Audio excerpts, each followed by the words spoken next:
Hello everybody and welcome to episode 34. So today we've got a lot to do, especially because I haven't recorded in a while. I do have a good excuse for that though. My mod, Steam and Steel, steampunk themed adventure and tech mod, is finally under construction.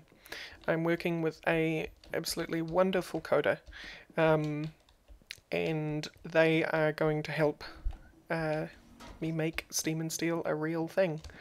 It's not playable yet, but you will be the first to know through these videos when there is a public alpha available. And so far, things are looking really good. If you follow me on Twitter, you might have noticed a couple of screenshots of things that are happening for Steam and Steel so far. I need to stop running around. And that's cool. So that's where I've been and why there's not been videos.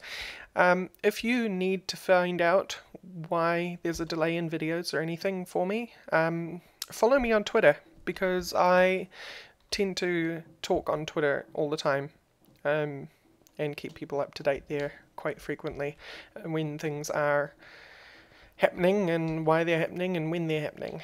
So yeah, but today we're going to work on tier 5 of ore processing. We have tier 4, which is these three lovely machines, which I did off camera. Wow, that's loud.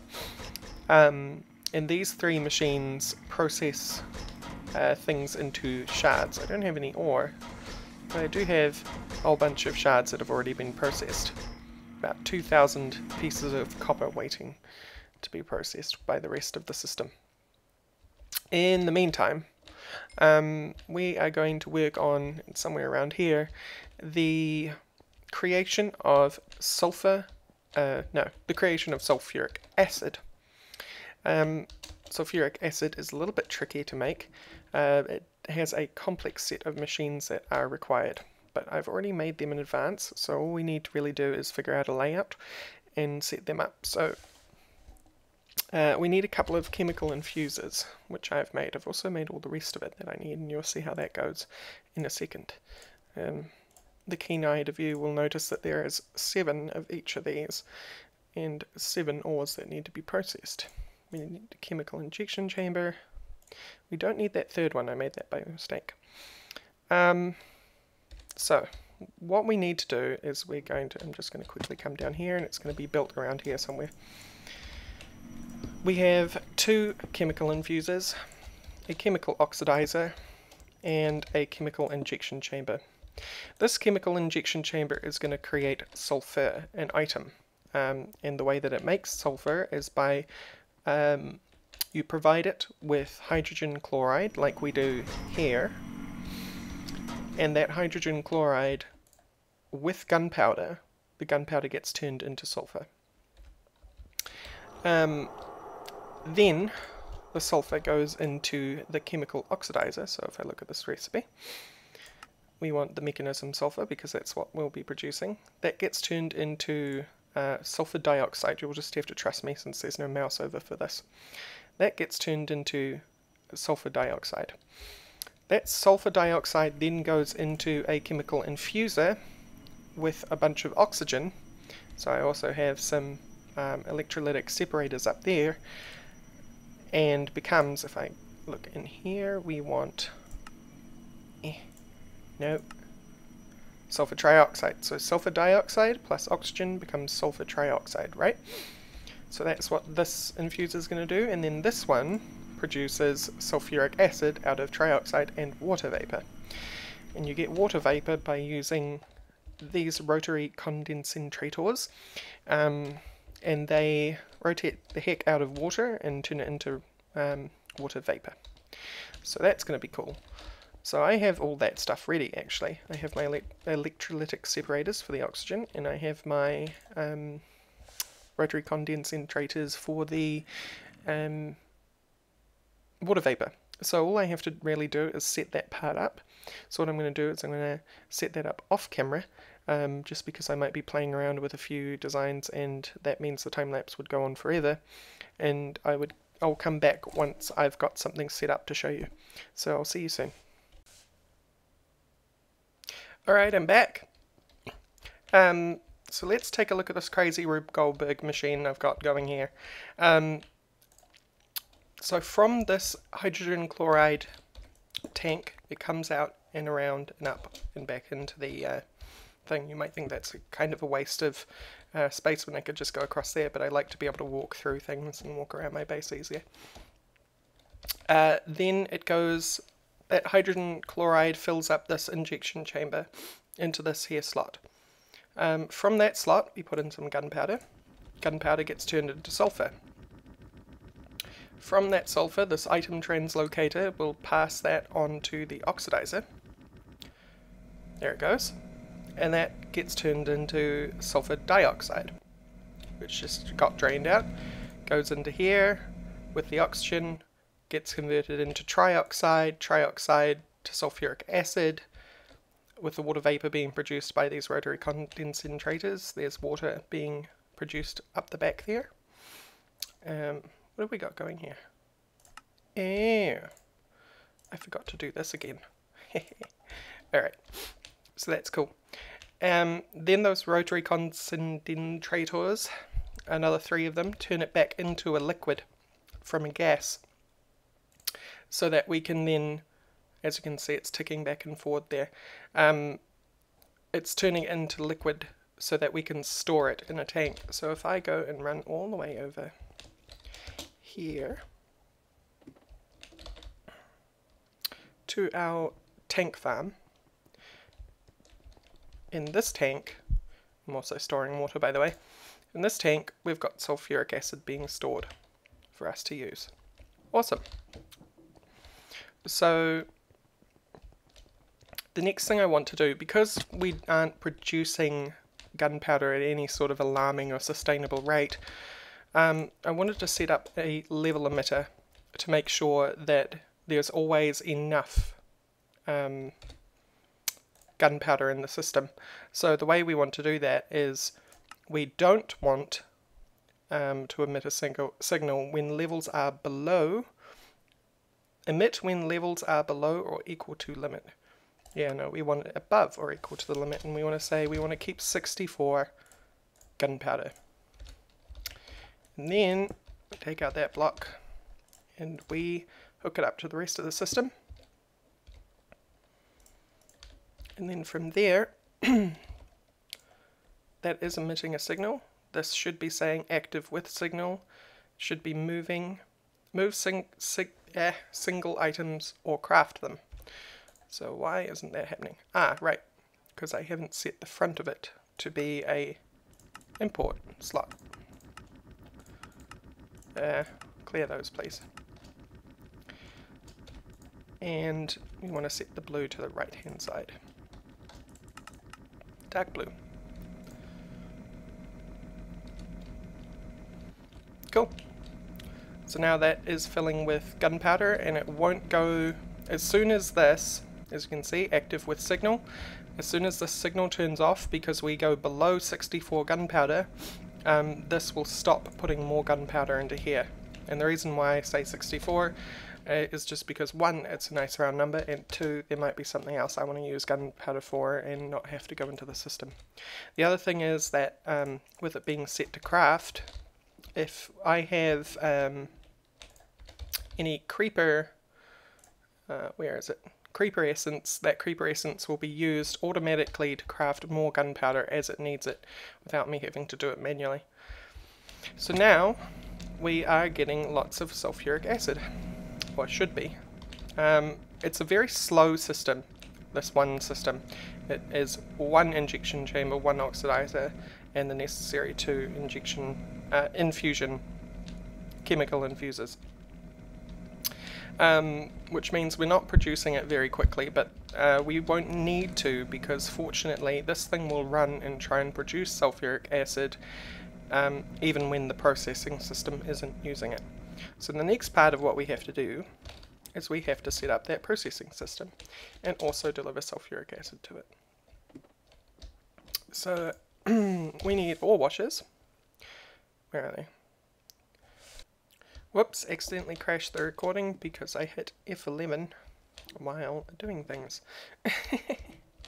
So, where was I? What we want to do is we want to get out the chemical dissolution chamber. I'm only going to set up one for now and then do the rest off camera, but we're going to have 3 of those, right? Those 3, or rather. And then I need some more pressure tubes. And then I'm also probably going to need some elite cabling. Great. So the way this thing works is like this. First of all, you need to dissolve all of the liquid. Dissolve all of your ore into a slurry. And first things first, that goes there. Oh, maybe it goes that way. Right. So in this side will come sulfuric acid, and out this side will come the product that we produce, the product being obviously the slurry. That's why we have pressurized tubes. And then we have a chemical washer, and that chemical washer takes your ore plus some water and turns it into clean ore slurry. Then we need another pressurized tube. Don't actually need these pressurized tubes, but I like to space it out like this because it looks nicer to me, if you ask me. But you know what, actually, let's try and keep it as compact as possible. Why don't we make that one of the goals?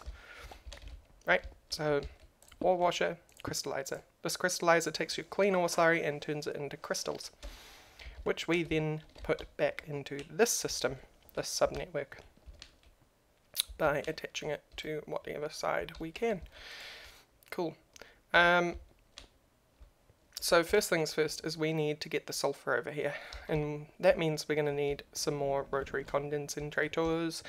So if I come up these here and say tablet, we already have 2, let's make 3 of them just to speed things up. We also want 5 gas bottles. We also want steel casings. We also want dynamic tanks, which we have 5 of, that's good. And we also want 5 circuits. And do I have 20 glass? Yes, I do. Cool. So we'll just wait for all that to finish crafting. Okay, I'm back. I have 5 rotary condensators, Sodus tank, fluid export bus, and hopefully that will be all I need.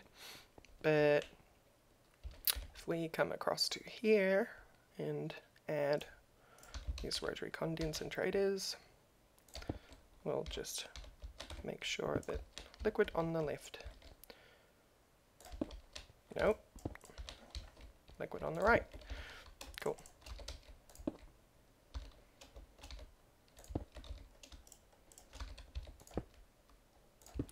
Right. So then pressurized tube. 1, 2, 3, 4, 5. Wait, no, that's 5. Okay. Wait, we're going from liquid. I'm a dummy. Where's my hammer? Okay, I'm gonna need some transfer cable.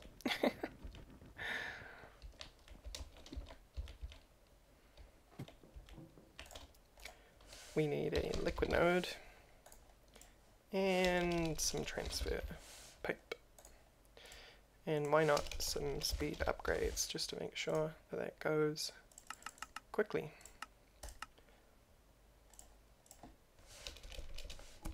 And some more mining upgrades. We'll just go wild. Wild, I say. 4 mining upgrades, great. So, from the liquid side, no, why did I do that? Transfer cables. 1, 2, 1, 2. And then we dig under here. Okay. And we want the Sodus tank to be here. We want the export, no, not the export, the node to be on top. So that's not gonna, ooh, I put that tank too far down.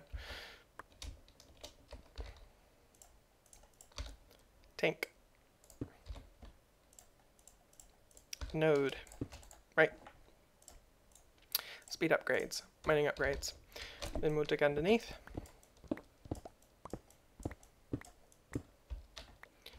And we will get us a export pipe. An export bus. And oh, I forgot some AE cable. It's always something that I forget, huh? And I will grab a drum. Drum. Oh, I don't have one. No. Right. I want 2 weighted pressure plates, please. I also want to go back to iron, because I'm a dummy. Cauldron. Drum. Reason I'm getting a drum is the same as with the hydrogen chloride. Sulfuric liquid does not go into a bucket, but it does go into a drum. So what we're going to do is oh, I didn't even need to go to that room. Fluid terminal. Sulfuric acid. Please fill that with as much as you can. Oh, that's a problem. It's not going to fill it with any of that liquid, because it will only fill it. It will complete the bucket, 256 buckets worth, and we don't have 256 buckets worth of sulfuric acid. So this is what this is for. Doing stuff like that. Break that, break that.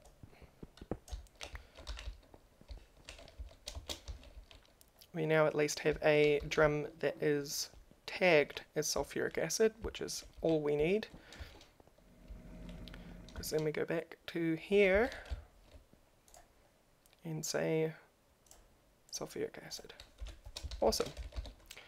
And I didn't get those AE cables out. Alright. AE. Nope. Cable. 52 ME cables, that hopefully is enough. And we take you back all the way this way, because you connect to the main network, not the sub-network. Where's some cable? It's got to be some around here somewhere. Where are we? So if we come up here, I know this is ugly for now, and I promise I'll tidy it up later, but just for the sake of getting this going as quickly as possible.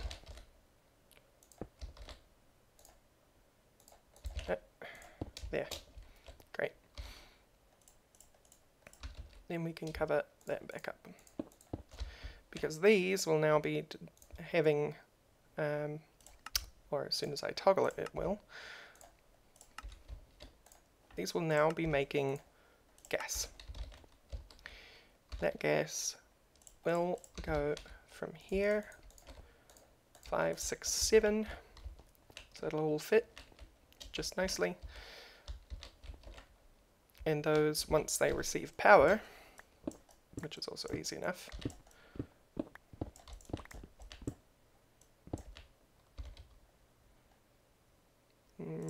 cables.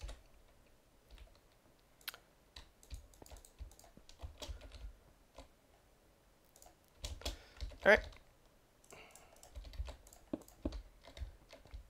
And then we want to find power somewhere over this way, which shouldn't be too hard to find.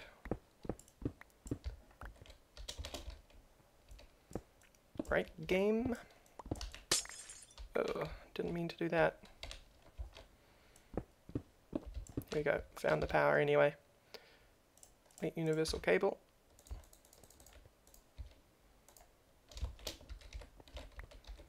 Actually, let's make that a little tidier. Okay, now, as you can see, the pipes in transparent area is turned yellow because that's filling now with sulfuric gas.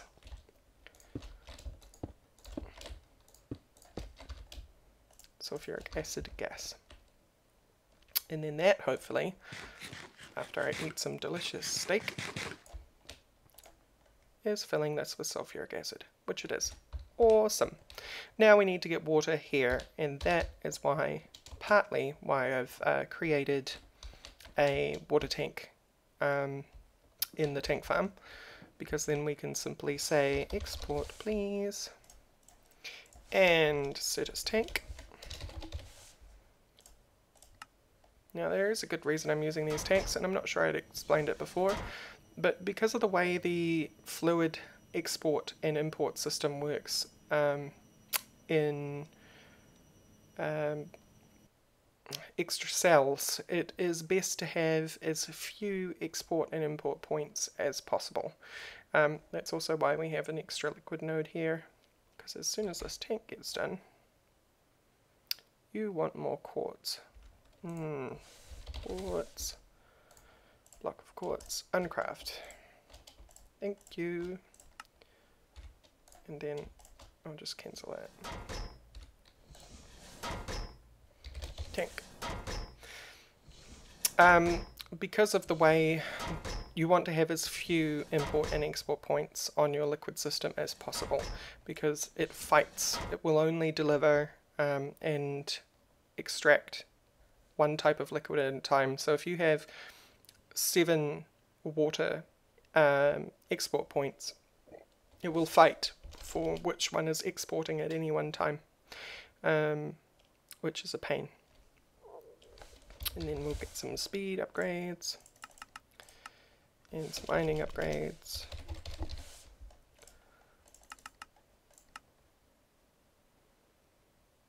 Cool. And then we'll go this way. So we're going to have a Certus tank here, and that Certus tank will be having water exported to it, which of course I forgot my bucket. But then we're going to have the node on top, with the node with the mining upgrades and the speed upgrades, and then 7 pieces of transfer pipe. 1, 2, 3, 4, 5, 6, 7. Great. Because there's going to be 7 ore washers, and they're all going to need water. So if we come back this way and get our water bucket, water, go. I'm out of water essence, apparently. So, water, water, water, water. Water, water, water, water. We'll just steal it from here. Gimme. Once again, I'm being silly. I could just go right here. This is... I'm not too used to using extra cells, unfortunately. So I still try to do things the old way. The old-fashioned way. So, water bucket. And then, because we know we have an AE cable running somewhere along here, where is it? Here. We will simply run that like this. Ooh. Hey, there we go. So now this will start delivering water to our ore washing plant. And the other thing we're going to need to do, dig all of this out, is just cover the whole lot in Elite Universal Cable, which I probably don't have enough. We will see.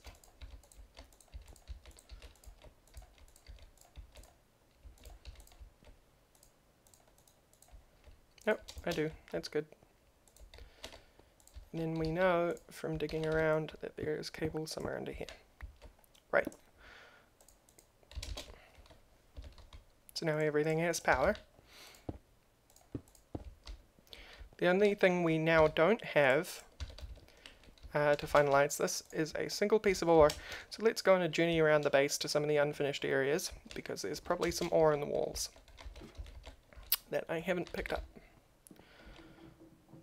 we'll check in here. Right, copper, perfect. Grab some copper. Oh, by the way, I painted the portal borders so that you can pick out which ones are which easier. But if I then take this copper over to here and pop it in here, off it goes, getting turned into ore slurry, copper ore slurry, which then gets turned into clean ore slurry, which is just going directly into here. And once that gets enough, which it has here, it'll turn it into crystals. And it's 200 millibuckets per crystal. So you get 5 crystals per ore, and an ore produces 1,000. Cool. So that is tier 5. A lot easier than tier 4. A lot easier. So I'm going to cut here, and when I come back we're going to have all the rest of the system and everything hooked up for extracting into here. So I'll see you soon. Okay, I'm back, and the whole system is set up. There we go. There's 7 of each, and why do I need 7 of each? Well, because there's going to be 7 liquids, and unlike a lot of the item things, it can't just process things separately. It needs to be able to process them in a straight shot until the completed item is done. So now we have 1 for each type of ore that we're processing, and I have a bunch of ore which I went and mined up. I have some iron, some osmium, silver, cassiterite, gold, lead, and native copper. So that's all 7. And as soon as I dump them into here, all of these start running. Oh no. No, they don't. It's unfortunate. Haha! I forgot to change these over. Alright. Let's just disable that for a second. Whoops. Alright, now when I put these in, we should see everything happening. And eventually these crystallizers should start spinning. There's one spinning. This one is doing lead. This one is doing gold, osmium, tin, and iron. Cool. So now all we need to do is, once we have all 7 crystals, iron, nope, gold, fine, iron then, gold, osmium, copper, tin, silver, and lead. We need to set this up. Oh, no.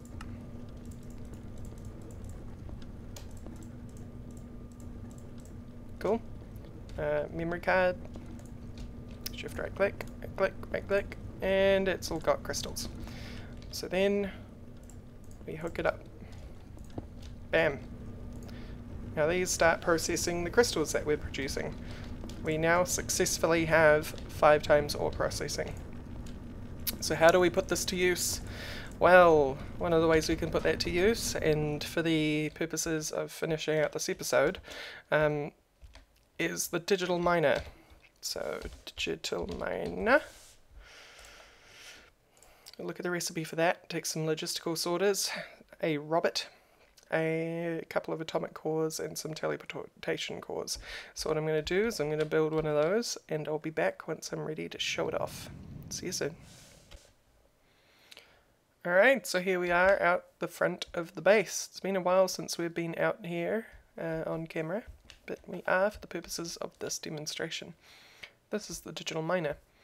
The digital miner works like so. It's a big 3x3x2 structure, 3 wide, 3 long, 2 high.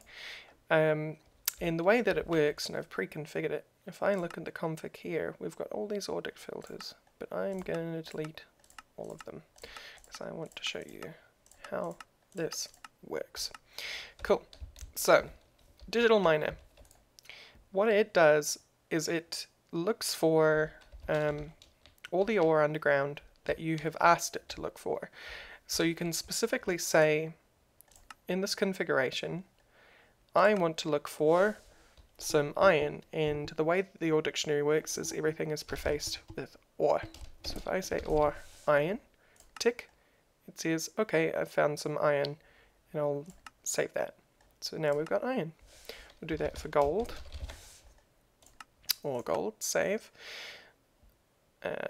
ore dict again, or silver, save, dict again, or tin. Always remember your capitals, it has to be perfect. Or copper. The reason why I'm just doing these ores is, and not everything that's underground, is because for demonstration purposes, and I don't want extra stuff in the AE system just yet. And or osmium. Right, so that's all 7 ores that our ore processing can handle. So now, when we go back here, it'll only be looking for those 7 ores underground. Also, when we look at the configuration, it's going to look in a 32 block radius, so that's 32 blocks in that direction as a circle. Or is it a square? I think it's a square radius. And also, we can tell it where to start looking for ore. So if we look at the config, we're at 83, so we could actually say, hey, start looking for ore at, oh, I don't know, start looking for ore at 50. And now it'll go all the way up to 50. Wait, actually, I configured the wrong one. That's the minimum, so that's bedrock, 0. Maximum, 200. Alright, why not? It'll go from sky to ground, looking for the ores we've asked it to look for. And actually, while I'm at it, because I'm a little bit short on redstone, I'll actually get it to look for redstone as well. Cool. So, we have all 7 ores plus redstone.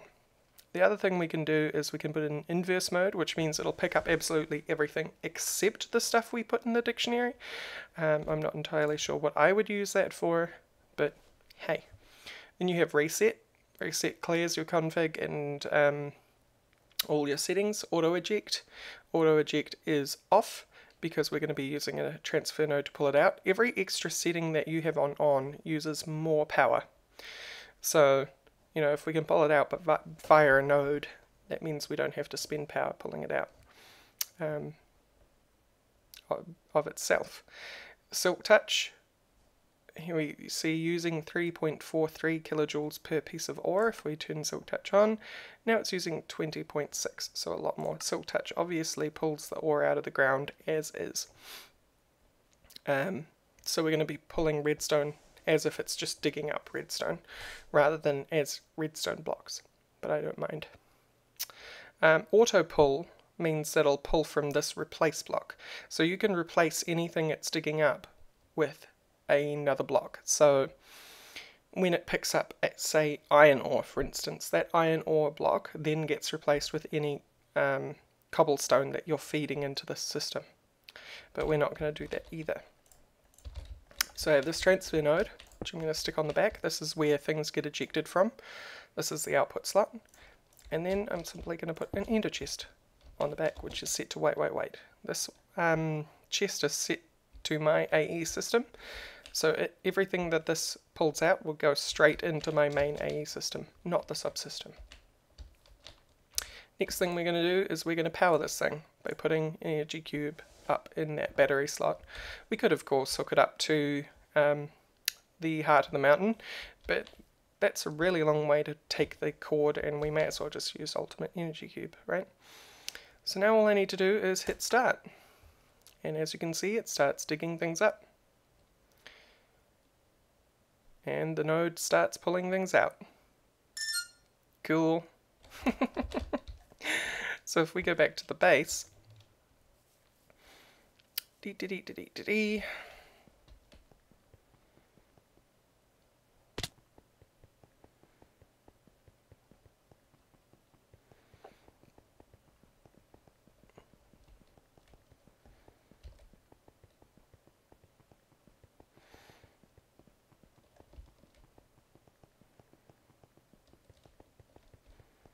we shall find that in here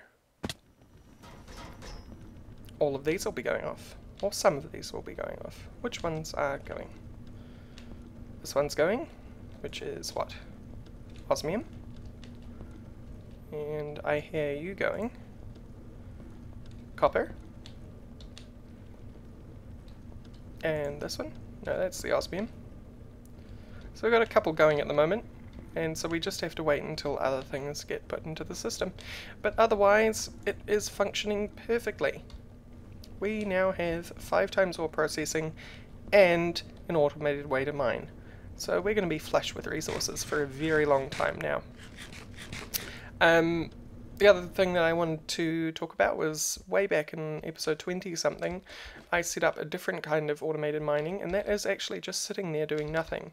The reason being is, at some point, Raker decided that, where is it? These magnostatic engines would require lubricant.